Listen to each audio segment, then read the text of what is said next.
ሁለተኛ ዜና መዋዕል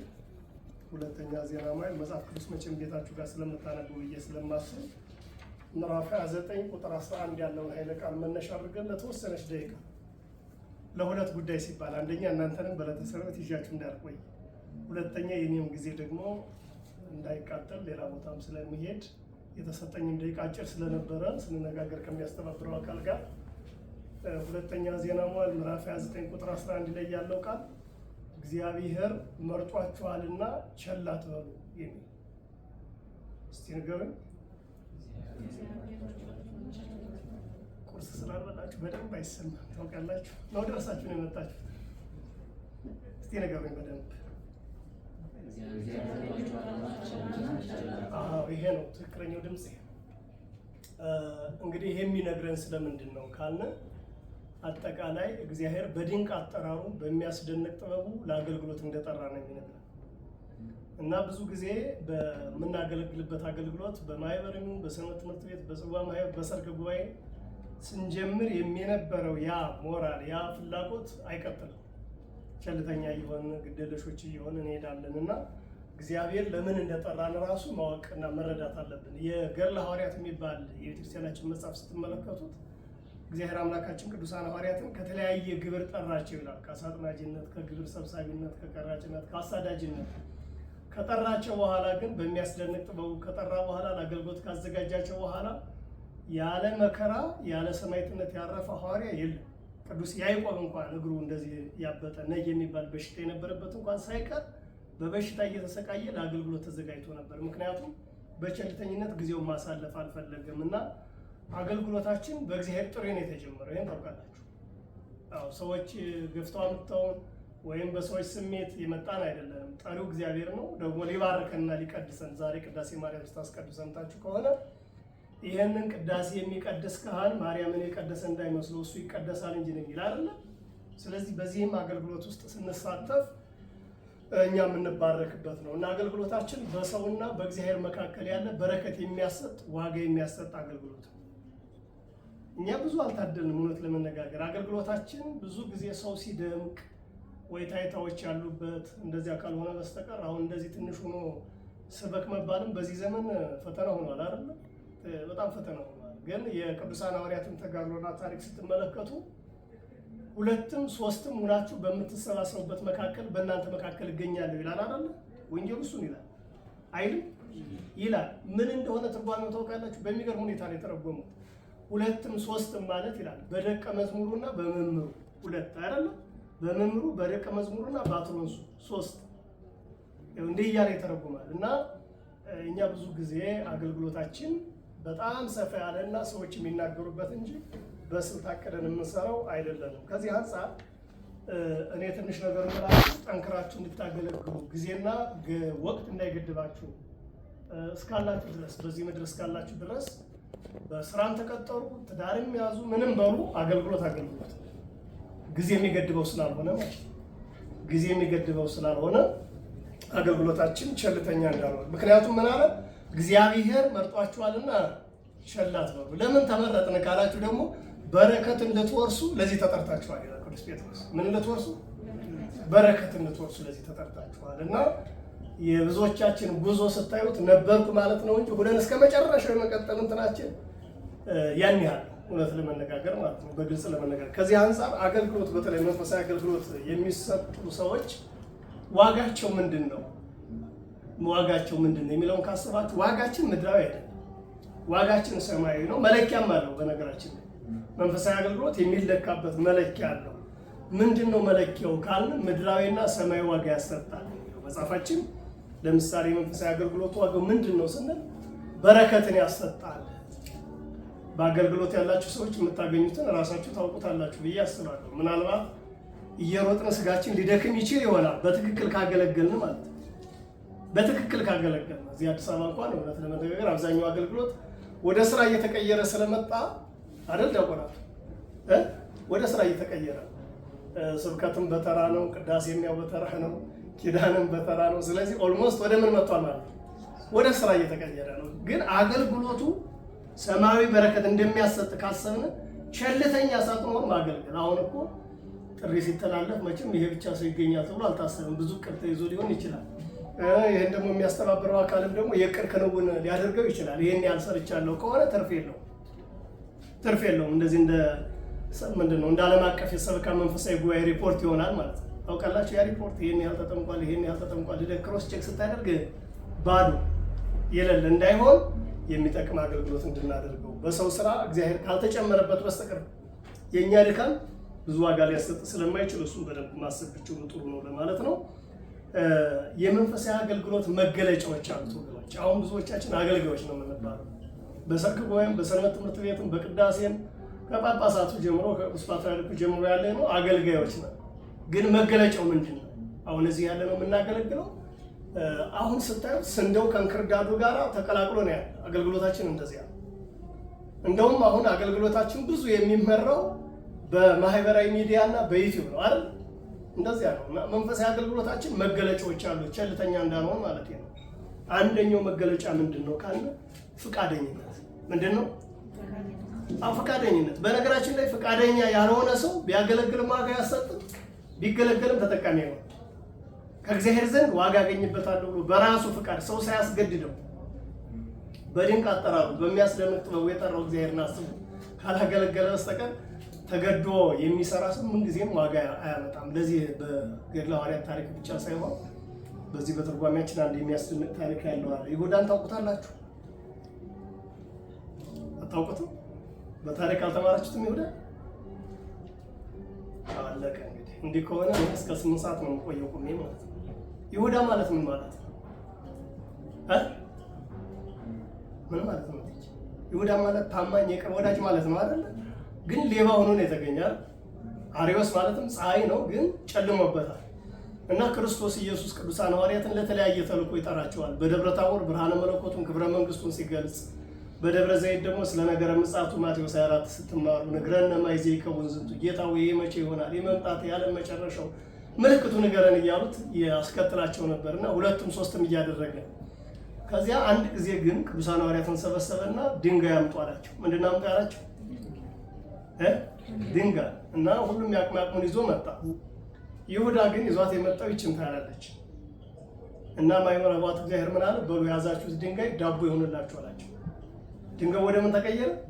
ወደ ዳቦ። ይሄ ደግሞ መቼም ለእግዚአብሔር የሚሳነው ነገር ስለሌለ እንጠራጠር። ግምስ እያደረጉ ሲበሉ ይቻል ቆልቦት አረገና ያችል አንዷን በልቶ ይሁዳ አይን ማየት ጀመረ። ምንም የሚሰጠው አልተገኘም። ሁለተኛ ደግሞ ለፍርድ እንዲመች ሄዱና አሁንም ድንጋይ አምጡ አላቸው። መጀመሪያ ይቺ፣ በሁለተኛው ግን ይሄን አትሮንስ የሚያል አያችሁ። ከዚያ በኋላ ምን ስለጠበቀ ነው እሱ?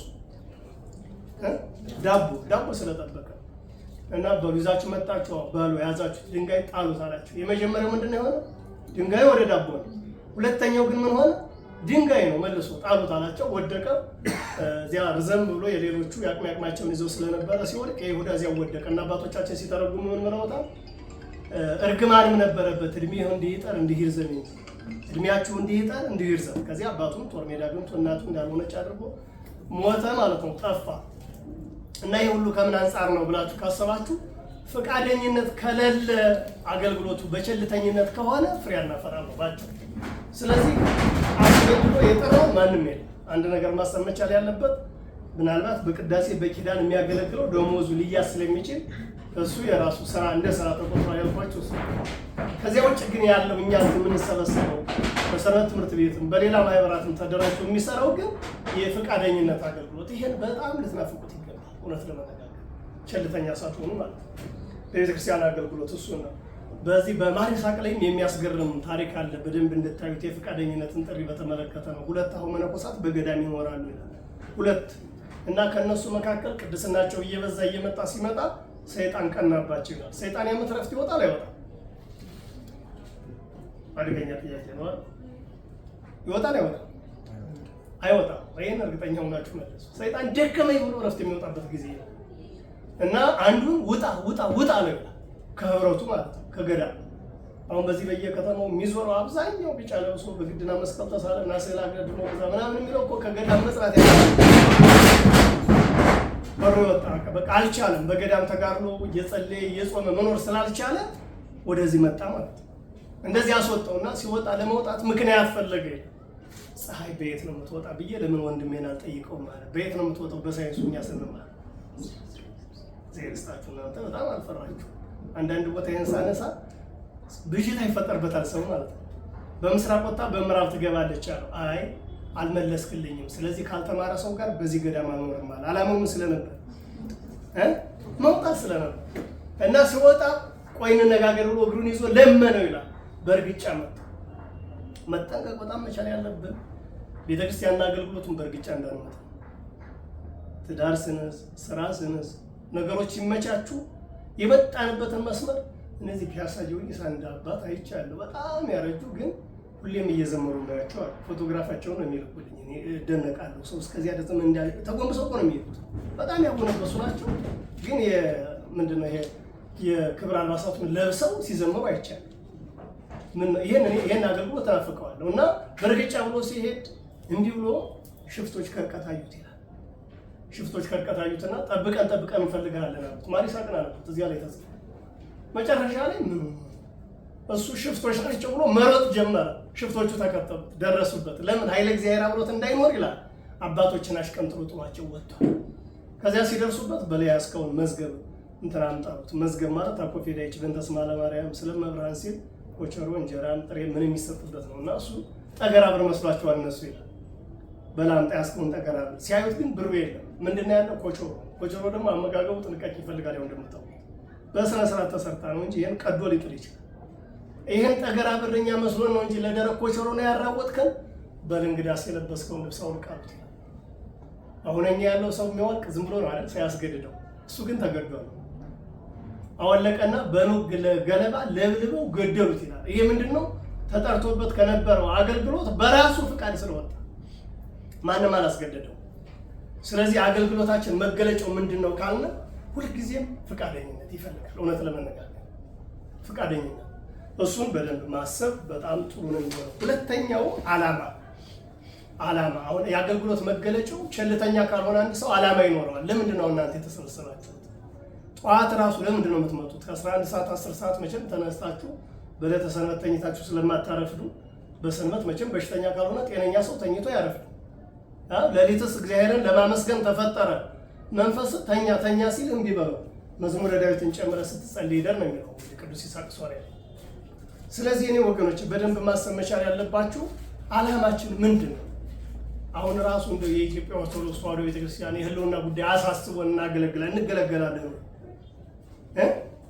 እኔ ለወንጌል አገልግሎት እንግዲህ ኢትዮጵያን በጣም ብዙዎቹን ቦታዎች ሄጃለሁ፣ አይቻቸዋለሁ። እግዚአብሔር ይመስገን። ኦርቶዶክሱ አደጋ ውስጥ እንዳለ ግን ይገባችኋል? ታውቃላችሁ? ማይክ ስለሌለ አሁን መነጋገር ጥሩ ይመስለኛል አይደል? 86% እንደነበር ነው ታውቃላችሁ?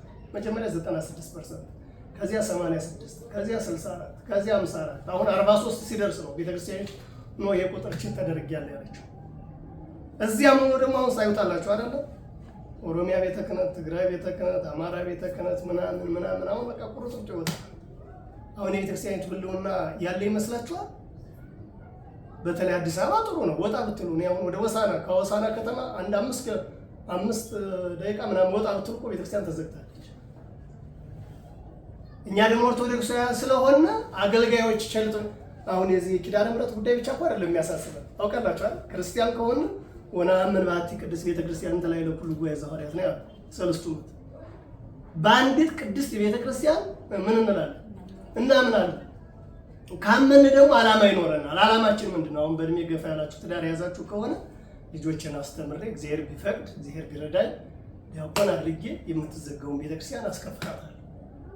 ይህ እኮ ነው ዓላማ አይደለም? እኔ ሰው ባልሆን በስራ ምክንያት በተለያየ ጫና ምክንያት ከሰንበት ትምህርት ቤት አገልግሎት ጋር ባይመቸኝ እንኳን ወደፊት ልጅን እንደዚህ የሚተካ ሰው አደርገዋል። የግብፅን መቼም ብዙ ጊዜ ይተረክልናል አይደል? የግብፅ ታሪክ የማርሳን ቴሌቪዥንም ሲያስተላልፍ ነበረ። ባለፈው ተሞክሯቸውን በጣም ነው የደነቀ። የሄደችውንም ጋዜጠኛ ስጠይቃት የሰማይና የምድር ያህል የእኛና የነሱ አንገናኝ፣ በቁጥርኛ እንበልጣለን። በሃይማኖት ጽናትም ስታዩ የደብረ ሊባኖስ መነኮሳትን ከግብፅ ጋር ስታስ አይገናኝም። ግን የለም ዓላማችን ብዙ አይደለም። እና ዓላማችን ምንድን ነው? ከእኔ ምን ይማራል? ራሱ አገልጋዮች ስትሆኑ እናንተ ቸልተኞች ሳትሆኑ አገልጋዮች ስትሆኑ ዓላማችሁ ምንድን ነው? ዓላማ የሌለው ሰው መጽሐፍ እንደሚነግረን የት ተነስቶ የት እንደሚደርስ አይታወቅም ይላል። ቸልተኛ እንዳትሆኑ ማለት ነው። እኔ አንዳንዴ በጣም የምጠላውን ሰው ልንገራችሁ። መቼም ሰው መጥላት አይቻልም ማለት ሰይጣን ካልሆነ ሰው አይጠላም። ግን የማዝንበት ልበላችሁ። የማዝንበት ሰው ሰንበት ተማሪ ነበር፣ ሰባኪ ነበር። ከዚህ የበለጠ የሚያሳዝነኝ ሰው የለም ነበርኩ። ምክንያቱም በነበርኩ ጽድቅ ስለሌለ ክርስትናው ስለማይሰበክ ማለት ነው። በአገልግሎት እንኳን ወደኋላ ብንል ምንድን ነው የምንል አገልጋይ ነበር። ግን በእኔ ድክመት ስላልተሳካለኝ አገልግሎቱን ጎድቼዋለሁ፣ እኔም ተጎድቻለሁ አይደለም። ይህም ብንል በረከት እናገኛለን። ቢያንስ እንኳን ራሳችን እየወቀስን ስለሆነ እዚያ መጽሐፈ ኢያሱ ምዕራፍ 1 ቁጥር 7 ላይ ወደ ግራም ወደ ቀኝም አትበል ይላል። ይሄ ምን እንደሚነግረን ታውቃላችሁ? ዓላማ እኮ በጊዜውም ያለ ጊዜውም ጽና። ቅዱስ ጳውሎስ የመንፈስ ቅዱስ ልጁ ጢሞቴዎስን የመከረበት ምንድን ነው ያለው? በጊዜውም ሲመችም አለ፣ ያለ ጊዜው በመከራ ሰዓት ጽና። እኛ እውነታውን መከራ ብዙ አልደረሰብንም። እውነት ለመነጋገር እንደው ከሌሎቹ አገልጋዮች አንጻርና ተገልጋዮች አንጻር ስንታይ አሁን ወደ ሌሎች ቦታዎች ብትሄዱ ቤተክርስቲያን እንደዚህ እንደ ቲጂ አይነት ለብሶ መሄድ አይቻልም። ወይ ምራቅ ይተፋባል ወይ ድንጋይ ይወረወርባል። እንደዚያ ጋር አዲስ አበባ አለ። እኔ እንግዲህ 10 ምናምን ዓመት ተቀምጫለሁ። እንደዚህ አልገጠመኝም። ስለዚህ ዓላማችን በደንብ ማወቅ፣ ዓላማ ያለው ሰው የሆነ ቅድመ አቀድ። አንድ ወንድማችን አሁን ተሰዷል በሆነ ጉዳይ ነሐሴ 16 የኪዳነ ምሕረት ቤቱን ይብልኝ ብሎ ይዞ ሄደና ግማሹ ኦርቶዶክስ መጽሐፍ፣ ቀጥሎ የእስላም መጽሐፍ፣ ቀጥሎ የፕሮቴስታንት አንድ ላይብረሪ ያለውና ጠየቁት። ምን አስበህ ነው አልኩት። አይ ወደፊት መጽሐፍ የሚጽፍም ሰው ላይገኝ ይችላል። ለካ እውነቱን ነው። አሁን የለማ ጸሐፊ መጽሐፍን ብቻ አይደለም የሚያነብም የለም ታውቃላችሁ። እና ልጆች ይሄን የሚያነቡት ነው አለና ሶስቱንም ልጆቹ እንዲያቆራርጧቸዋል። ሶስቱን ይሄ ዓላማ አገልጋይ ማለት ሰው መተካት አንዱ እሱ ስለሆነ ማለት ነው። ቢያንስ እንኳን እኔ ባልችል ልጆችን ሰው አደርጋለሁ ብሎ ማሰብ እሱ። ሌላው የአገልግሎት መገለጫ አርአያነት ነው። ምንድነው አልኳችሁ? አዎ ቸልተኛ ሳይሆን አርአያ ለአካባቢያችሁ። አሁን እናንተ እዚህ ሰንበት ትምህርት ቤት ዋጋ ከፍላችሁ ሊሆን ይችላል፣ አሁንም እየከፈላችሁ ሊሆን ይችላል። እኔ አላውቃችሁ ማለት የአገልግሎታችሁን መደብ ማለት ነው አይደል? ግን አሁን እኛን ተከትለው የሚወጡ ሰዎች አሉ ወይ?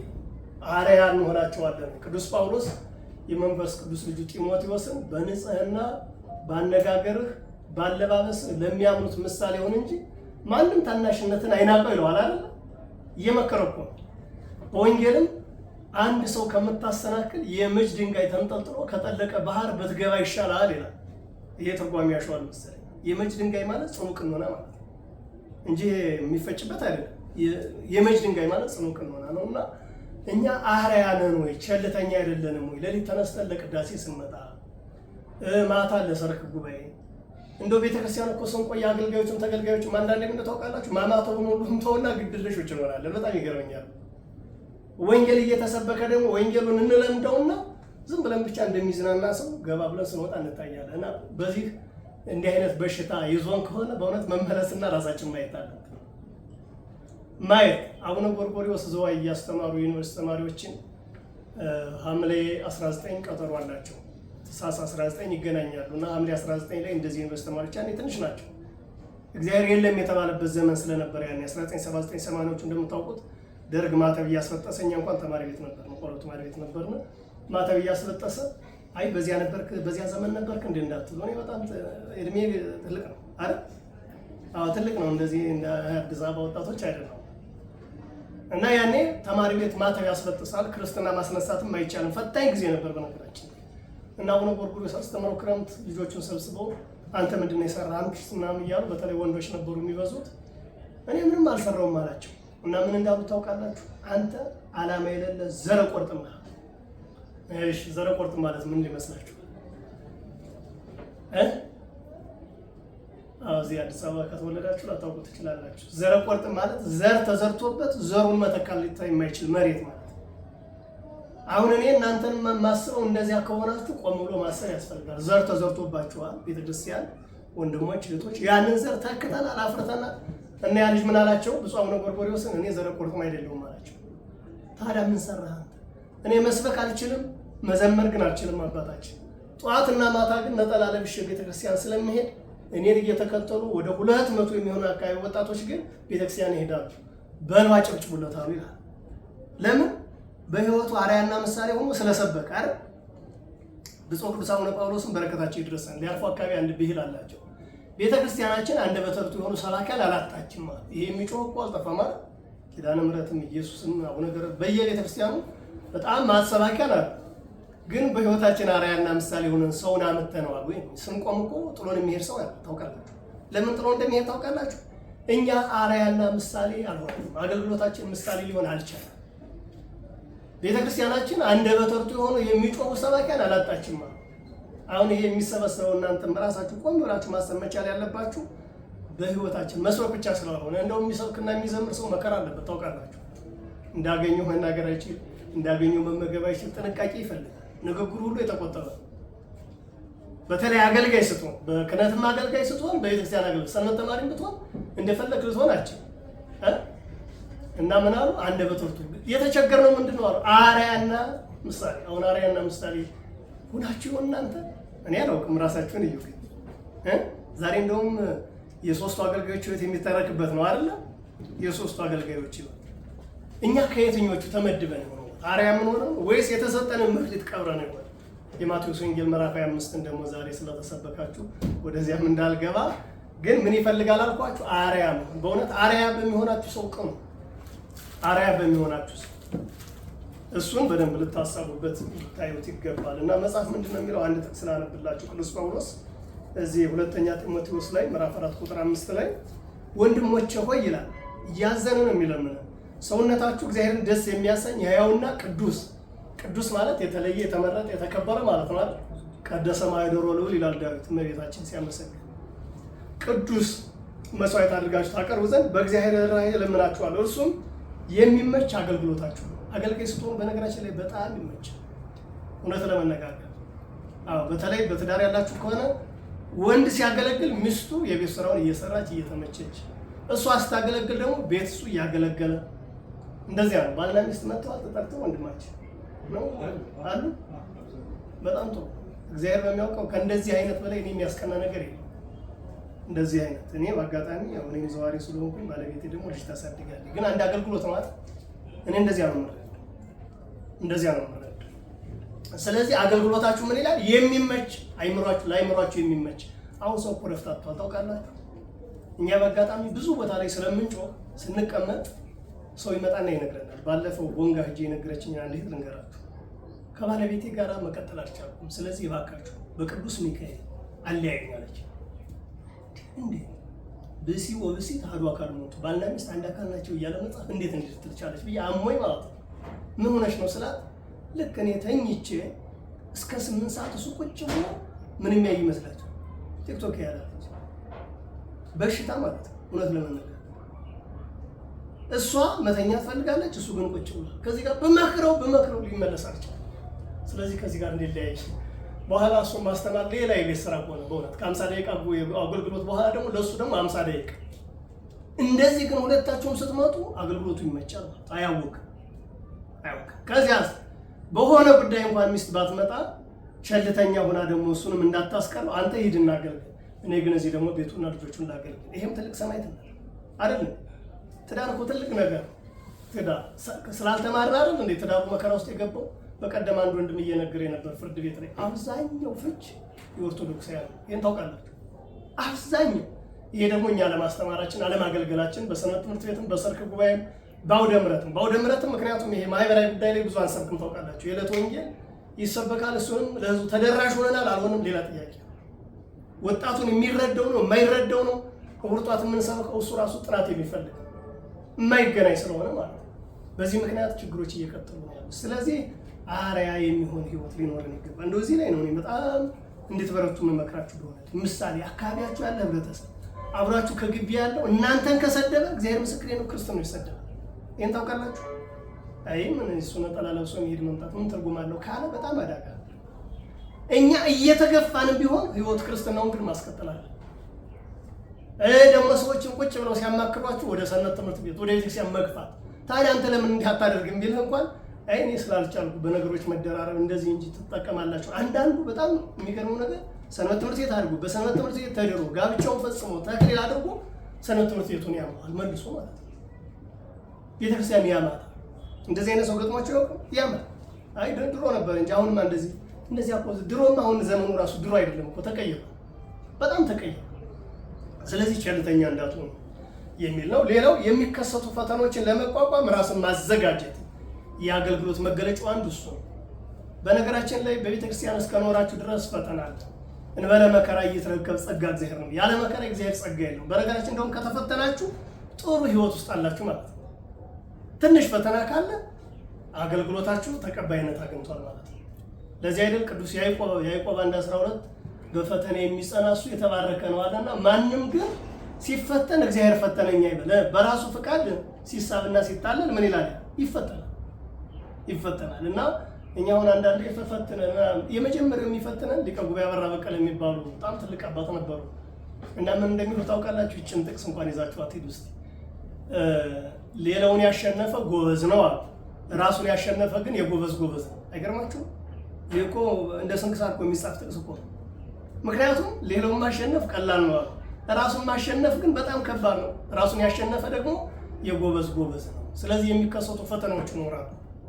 በትዳር ላይም ፈተና አለ፣ በአገልግሎት ላይም ፈተና አለ። ያ ትዳር ዛሬ አጀንዳ ስላልሆነ ብዬ ነው እንጂ በደንብ አድርገን እንሄድበታለን። በደንብ አድርገን ማለት ነው። እንደውም ቤተክርስቲያን እየሰበሰበች አንዱ በዚህ ዘመን እኔ ማስተማር አለባት ብዬ የማስበው የትዳርን ጉዳይ፣ ጋብቻ ችግሮቹ፣ መፍትሄዎቹ እና የህፃናት አስተዳደግ ጉዳይ የኛ የኢትዮጵያ ኦርቶዶክስ የትኩረት አቅጣጫ መሆን አለበት ብዬ ነው የማምነው። በጣም መሰረታዊ ችግር ውስጥ የገባንበት እሱ ስለሆነ፣ ስለዚህ የአገልግሎታችን መገለጫ አንዱ ፈተና ሲመጣ ቶሎ ብሎ መበርገግ ነው፣ መራቅ። አሁን ከቤተክርስቲያን ርቀን ወዴት እንጠጋለን? ጌታ ሆይ ከአንተ ወዴት እንሄዳለን አይደል ያለ ቅዱስ ጴጥሮስ። ጌታ ሆይ ከአንተ ወዴት እንሄዳለን? ቤተክርስቲያን መጣችሁ የማያስደስታችሁ ነገር ልታዩ ትችላላችሁ። በአስተዳደር አካባቢ የሚሆን በሰንበት ትምህርት ቤት የሚሆን በአውደ ምሕረቱም ግን መቻልና ከቻልን ችግሩን መፍታት ነው እንጂ ከቤተክርስቲያን ርቀን ወደ ቤት ሄደን ምን የሚመች ነገር አለ? አሁን እናንተ እዚህ ናችሁ። የሄደው ሰው ምን እያደረገ ይመስላችኋል? ወይ ቡና እየጠጣ ነው፣ ወይ ቴሌቪዥን እያየ ነው። ከዚያ ውጭ ሌላ ነገር አለ? የለም። እና መጽሐፍ ምን ይላል? ለሰሪያ ሰንበት ይስወሙ ከለባት ከልበሰ የአምር ጊዜው ይላል ድርሳነ ሰንበት። ሰንበትን ከሚሽሩ ሰዎችስ ውሾች ይሻላሉ። ውሻ የጌታውን ቤት ያውቃልና ነው የሚላይ። ስለዚህ እናንተ እድለኞች ናችሁ ወንድሞቼ እህቶቼ። ስለዚህ በዓለም ሳላችሁ መከራም ስላለ ፈተናም ስላለ ያን ፈተና መቋቋም ኢቭን ቤተክርስቲያን መታችሁ እንኳን እንድታስቀድሱ ኪዳን እንድታደርሱ መታችሁ የሚገፋ ነገር ካለ ተቋቋሙ። እንደምንም ብላችሁ የምታያቸው ነገሮች ባያስደስቷችሁ እንኳን ማለት ምክንያቱም የጸጋ እግዚአብሔር ያለበት አይደለም። እኛ እኮ ብዙ ስላልታደለ ነው እንጂ ወደ ትልቆቹ ገዳማት እየሄድን ከአባቶቻችን ጋር እኮ ህይወት የምናገኝበት ጊዜ ነበር። ግን እሷ ግን የሀገሪቱ ነፍሰ ጡር ስለሆነች አሁን ተንቀሳቅሶ አገልግሎት መስጠት ማግኘት የሚቻልበት ዘመን አይደለም። ያ ካልሆነ ግን በዚሁ የመጨረሻው ለአገልግሎት የሚያበቁን እውቀት በደንብ መያዝ ይጠበቅብናል ወገኖች። አሁን ከሰንበት ትምህርት ቤትም ከምንም ስትወጡ እንኳን ቤታችሁ ጋር ለዚህ ለአገልግሎታችሁ ቸልተኛ እንዳትሆኑ የሚያተጉናቸው ቤታችሁ ጋር ስትገቡ ምንድነው የሚነበበው? መጽሐፍ አለ፣ ስንክሳር አለ፣ ህይወት የሚሰጡ ለእናንተ ትጋት የሚሆኑ አገልግሎታችሁ። ሰው እኮ እንግዲህ እናንተ ክርስቲያኖች ናቸው። ክርስቲያን ብቻ ሳይሆን አገልጋዮች ናቸው። አገልጋይ ማለት በነገራችን ላይ ሰባኪና ዘማሪ ነው። ምንድን ነው እስቲ ንገሩ። አገልጋይ ማለት ምንድን ነው? ዲያቆን አገልጋይ ማለት ምንድን ነው? በአንተ ገለጻ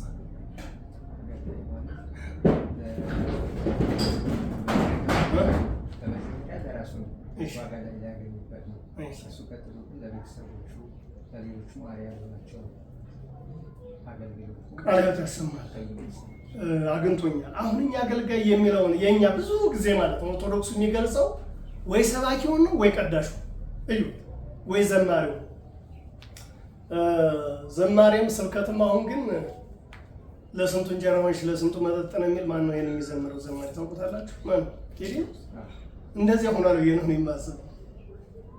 የእንጀራ ማግኛ እንደዚህ አይደለም። የእንጀራ ማግኛማ ሰው ሁሉ ሎተሪ አዙሮ ድንጋይ ፈልጦ ምናምን እንጀራ ያገኛል። እግዚአብሔር ምስክሬ ነው። እኔ እንደዚያ ነው የማስበው።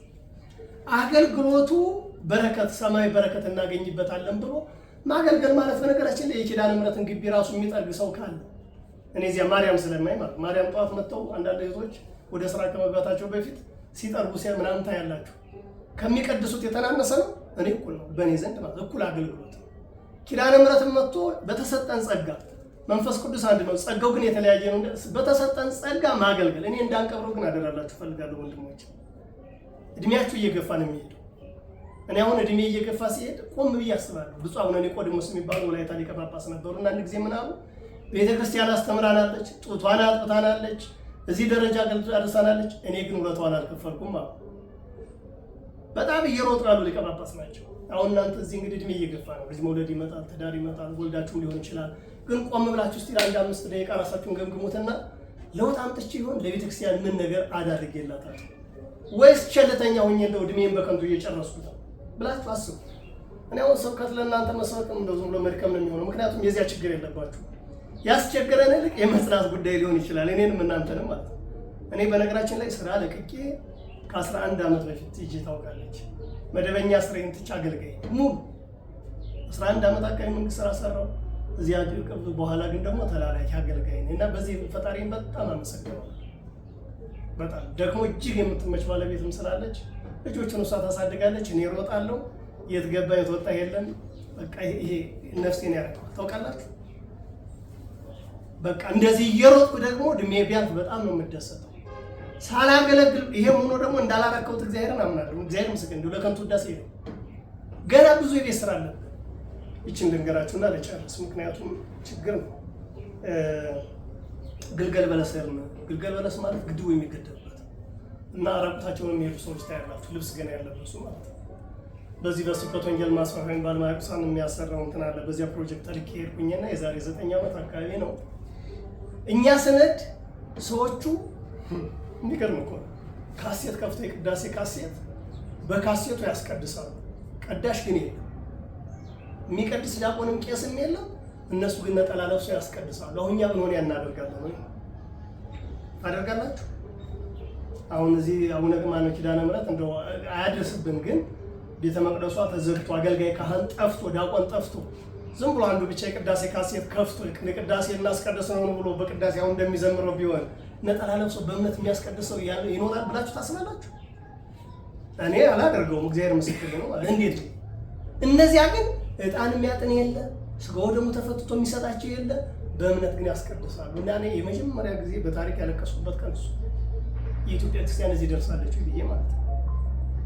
ያ ማለት እነ መላከ ታቦር ተሾመ ዘሪሁን፣ እነ መላከ ብርሃን አድማሱ ጀንበሬ፣ እነ አለቃ እያሌው ታምሩ መጽሔት በእንግሊዘኛ በአማርኛ በጊዜ የኢትዮጵያ ቤተክርስቲያን እንዳሁኑ አገልግሎቷ ገደል ሳይገባ እንደ ፖሊስ መኪና ነበረን፣ በዚያ እየሄዱ ይበትኑበት የነበረ ነው። ይታዩት ያ አገልግሎት ማለት ነው።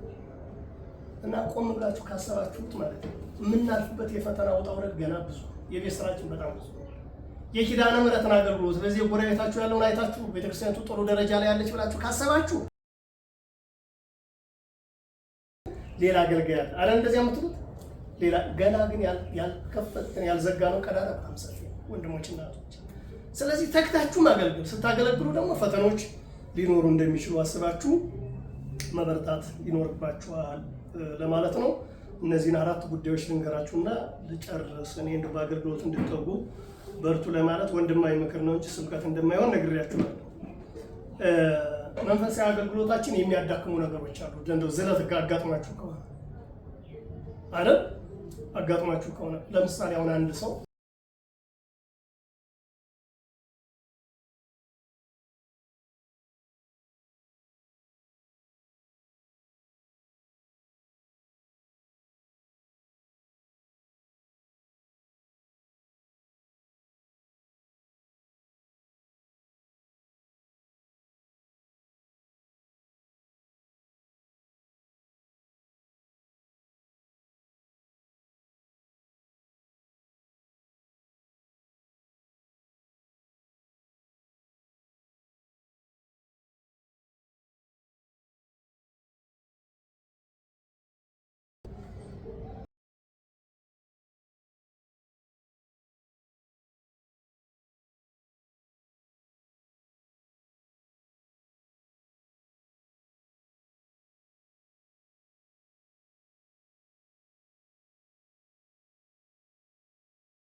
ወደ ባህር ዳር ትንሽ እንዳለፋችሁ አንድ ትልቅ ቅዱስ አባት ነው በረከታቸው የደረሰን የኔታ ጥበቡ ይባላል። የመጽሐፍ ቅኔ የመራቸው በጣም ቅዱስ አባት እና እሳቸው ላይ አርፎ አካባቢ ለአገልግሎት ወደ ባህር ዳር እጄ አግኝቻቸው ነበር። ምን እንዳሉኝ ታውቃላችሁ? የኔታ እንደው ይሄን ዘመን እንዴት ያዩታል ብያቸው ነበር። አይ ይሄ ዘመን ያለቀለት ዘመን ነው እና ምን እናደርግ አልኳቸው። አድነኒ እግዚኦ እስመ ኀልቀሄር፣ አቤቱ አድነኝ ደግሶ አልቋልና ብላችሁ ጸልዩ። መዝሙር 11 ያለው ማለት ነው። ስለዚህ እኛ ኃላፊነታችን እንዳንረሳ አባቶች ወንድሞች ለእናንተ የደከሙላችሁን ውለታ ገድል እንዳሰዱት እንድታደርጉ ቸልተኛ እንዳትሆኑ ለማለት ነው። አይበቃንም?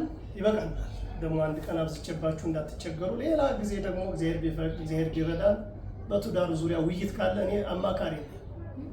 አማካሪ ማለት ደግሞ ተከፍሎኝ ማማከር ሳይሆን አብሮ ህይወታችን እንዴት እንምረው እንዴት እናገልግል የሚል ምክክር ሊኖረን ይችላል። እግዚአብሔር መርጧችኋልና ምን አትብሉ ነው ያልኳችሁ። በቃ ይችን ርዕስ ይዛችሁ ከሄዳችሁ በቂ ለእኔ የሚገባኝ እሱ። ምክንያቱም የትምህርት መብዛቱ አይደለም የተቸገርነው፣ የተማርነውን ወደ ተግባር መውሰድ ነው የተቸገርነው እና የተማራችሁትን ተግባር ያደርጉ። ቤታችሁ ጋር መጽሐፍ ቅዱሳችሁ አለ አይደለ? አለ። እስቲ ያላችሁ እጃችሁን አሳዩ። አንዳንድ ምዕራፍ እያነበባችሁ ኦሪት ዘፍጥረት ምዕራፍ 1 ኦሪት ዘፍጥረት ምዕራፍ 2 በቀን በቀን ማለት ነው። እኔ አሁን ማታ ስገባ ደክሞኝ ማለት እንደዚህ ተሯሩጬ ስገባ ሮቤል የሚባል ልጅ አለ። ሮቤል ማለት ምንድን ነው? ጭንቅ ነገር መጣ ነው ወንድ ልጅ ማለት ነው አይደል? እና ሮቤል የሚባለውን አነብለዋለሁ። አንድ ምዕራፍ ግዴታ ከአንድ ምዕራፍም በላይ አይፈቀድልም። አንድ ምዕራፍ ያነባል። ከዚያ እሱን እጠይቀዋለሁ፣ እኔን ይጠይቀኛል። እንደው አንዳንዱ እንደውም እየከበደኝ እሱ የሚጠይቀኝ እየከበደኝ ማለት መመለስ እያቃተኝ ወደ ትርጓሜ እንዲገባ ያደርገኛል። እና አንድ ምዕራፍ እግዚአብሔር ምስክር ነው። ልጆቻችሁን ሰው አድርጉ። ልጅ ያላችሁ ማለት ነው። ሰው አሁን ሰው ጠፍቷል። እንደምጻው መልአከ ብርሃን አድማሱ ጀንበሬ እዚህ ቤተ ክህነት መቼም የሚጠሩ ሰው ናቸው ታውቃላችሁ። መጽሐፋቸውን እስቲ ነገሩ። የመልአከ ብርሃን አድማሱ ጀንበሬ፣ ኮከ ሃይማኖት፣ መርሎት አሚን፣ ዝክረ ሊቃውንት፣ አዲስ ሰውነት የምትባል ደግሞ ይችን የምትባል መጽሐፍ አለቻቸው። ይችን እሷን ካገኛችሁ በቃ እንዴት አይነት ምጡቅ ሰው ነበሩ። የሞተ ልጃቸውን በጸሎተ ማርያም ያስነሱ ናቸው። መልአከ ብርሃን አድማሱ ጀንበሬ ልጃቸው አርፎ ሰው ያለቅሳል፣ እሳቸው ግን ጸሎተ ማርያም ያደርሳል። አይገርም? ቅድስና። ከዚያ ብድግ አለ የሞተው። አሁን ይሄ ሌላ ሰው ቢሆን ስንት ይናገርላቸው ነበር። እና እሳቸው ቤተ ክህነት አካባቢ እያገለገሉ ተቸገሩ። ያው እንደምታውቁት የምታዝኑበት ብዙ ጉዳይ አለ አይደለ? አንዳንድ ጊዜ እኮ ትልቅ ደረጃ ለምትሉ ሰው ወርዶ ታዩታላችሁ። እኔ አሁን በአውደ ምሕረት አካባቢ ሳስተምር በኋላ ይሁን ተየት ወደዚህ ዘማሪ ሰባኪ ወይም አስተዳዳሪ ከኋላ ሆኖ ካወራ እግዚአብሔር ምስክሬ ነው፣ በኪዳነ ምሕረት ፊት ነው የምነግራችሁ። ዝም አለ። ማይክ አውጥቼ ከኋላ የምታወሩት ቃል እግዚአብሔር እየተነገረ ነው ዝም በሉላል። ምክንያቱም እነሱ ከቃል እግዚአብሔር አይበልጡም። ይበልጣሉ? አይበልጡም። እና ተቸግረው መልአከ ብርሃን አድማሱ ጀንበሬ ምን እንዳሉ ታውቃላችሁ? ዘፍጥረት 1:26 እንዲህ ብለው ሰበኩት። ሰው እንፍጠር በሚል ርዕስ ነው የምንማማራ። ምን እንፍጠር? አው ሰው መሆን ይገባል። በእውነት ምጻጉ ራሱ 38 ዓመት አልጋ ላይ ተኝቶ ተጣብቆ ጉልበተኞቹ እየተንደረደሩ ይገባሉ። በኦሪት ደግሞ አንድ ሰው ብቻ ነው የሚፈወሰው፣ ሌላው አይድንም። አንድ ሰው ይገባል፣ በቃ ሌላ የለም። ፍጹም ድነት አልተገኘም ነበር። እና ክርስቶስ ሄደና ልትድን ትወዳለህን ሲለው ምንድን ነው ያለው? አልበየ ሰብ ነው አይደል? ሰው የለኝም። አሁን ሰው በምድር ተሞልቶ ሰው የሌለበት እኔ በጣም እኮ ግርም የሚል የኢትዮጵያ ቤተክርስቲያን አሁን ጠዋት እሑድ የሚመጣውን ሰው አይታችሁ ሰው አለን ብላችሁ ከሆነ በጣም ጥያቄ ምልክት ውስጥ የለም። እያየን እኮ ነው። በጭንቅ ሰዓት የሕገ ወጥ ኤጲስቆጶሳት ሹመት እኮ በጣም ታሪክ አይተናል። ጳጳሳትም፣ አገልጋዮችም፣ መምህራን፣ ዘማሪያን ዘብ አልቆመም። ያን የማን ነው ዘብ የቆመው? ወጣቱ። የታረደውም እሱ ነው፣ ያረፈውም እሱ። ስለዚህ እናንተ ለዚህች ቤተክርስቲያን ለኪዳነ ምሕረት ለእናታችሁ ደግሞ እናንተ የታደለ የጭንቅ አማላች አንቱ ተስፋው ለአዳም አመ ይሰደድም ገነት የዋሃቱ ላቤል ዘተቀትለ በአመፃ የተባለላት ለአዳም ከገነት በተሰደደ ጊዜ ተስፋ አንቺ ነሽ የተባለች ከኪዳነ ምሕረት ጋር መነጋገር ከዚያስ ወደ እግዚአብሔር ማድረስ። ጠንክራችሁ ልጆቻችሁን አውጡ፣ እናንተም ሰው ሁኑ ለማለት ነው። ተረድታችሁኝ ይሆን? አግኝታችሁኝ ይሆን? አላውቅም ማለት ያው የተሰጠኝ እንትን በዚህ ደረጃ ይሆናል ብዬ አስቤ ነው። አግኝቻችሁም ከሆነ አላገኘቻችሁም እንደሆነ አላውቅም። በዚህ በሰሜን ኢትዮጵያ አንድ ብሂል አለ፣ አልበልቶም አልጠጥቶም። ይገባችኋል? እንደዚያ ማለት ነው። ያስተማረን የመከረን አምላካችን እግዚአብሔር ክብር ምስጋና ይድረሰው። የጉባኤ አዘጋጅ ሰዎቹ አንሰዋል ብሎ ይጨነቃል። እኔ ደግሞ በስታችኋል። እግዚአብሔር ምስክሬ ነው። እና ልትበረቱ ይገባል። ወስኑ። ቤታችሁ ጋር አነቡ። በተለይ ሳታነቡ አትዋሉ፣ አታዩ። አይረባችሁም? ምን እዚህ ቆይታችሁ ሻይ ቡና አያስፈልግም? ነፍሳችሁ ታዲያ ምግብ ይፈልግ የለም እንዳና እንድታነቡ ነው። የኔ ፍላጎት ያስተማረን የመከረን አምላካችን እግዚአብሔር ክብር ምስጋና ይድረሰው። ይቆየን።